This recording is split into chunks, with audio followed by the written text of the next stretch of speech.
une démarche d'une collectivité qui s'est engagée pour la préservation de la biodiversité. Et vous avez évoqué le fait que ça n'était pas forcément une tâche facile, parce qu'il fallait convaincre.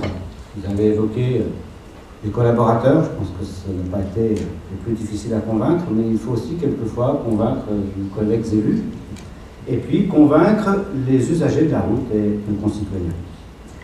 Je voudrais effectivement remercier nos partenaires. Vous avez noté, cité Mayenne Nature Environnement, qui nous accompagne pour la préservation de la biodiversité, qui est représentée ici par Bertrand Jarry. Et je voudrais remercier aussi le partenariat que nous avons avec la Chambre d'agriculture, qui nous accompagne en particulier pour une action que l'on appelle dans le département phytopropre. Permettez-moi aussi de saluer nos collaborateurs, Madame Forêt, Monsieur Neveu, Monsieur Aubert, qui sont représentés ici, et saluer également, mais il est dans la salle puisqu'il joue actuellement les photographes, le directeur, Laurent Génaud, le directeur du service environnement, et noter qu'il s'est agi effectivement pour nous aussi d'une transversalité entre les services des routes et puis les services de l'environnement. Et c'est une habitude de travail qui est en train de se prendre et qui a tout à fait son importance.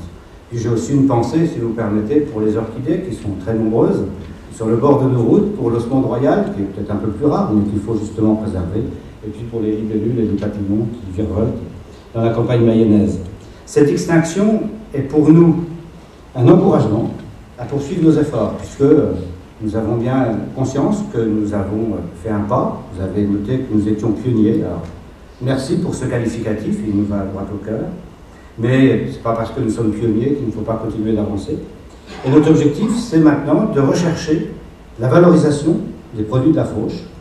Et pourquoi pas la valorisation du bois des haies, puisque, vous le savez sans doute, je ne vous ferai pas l'affront de vous demander si vous connaissez le département de la Mayenne, vous l'avez forcément visité au moins un jour, en tout cas je vous y invite.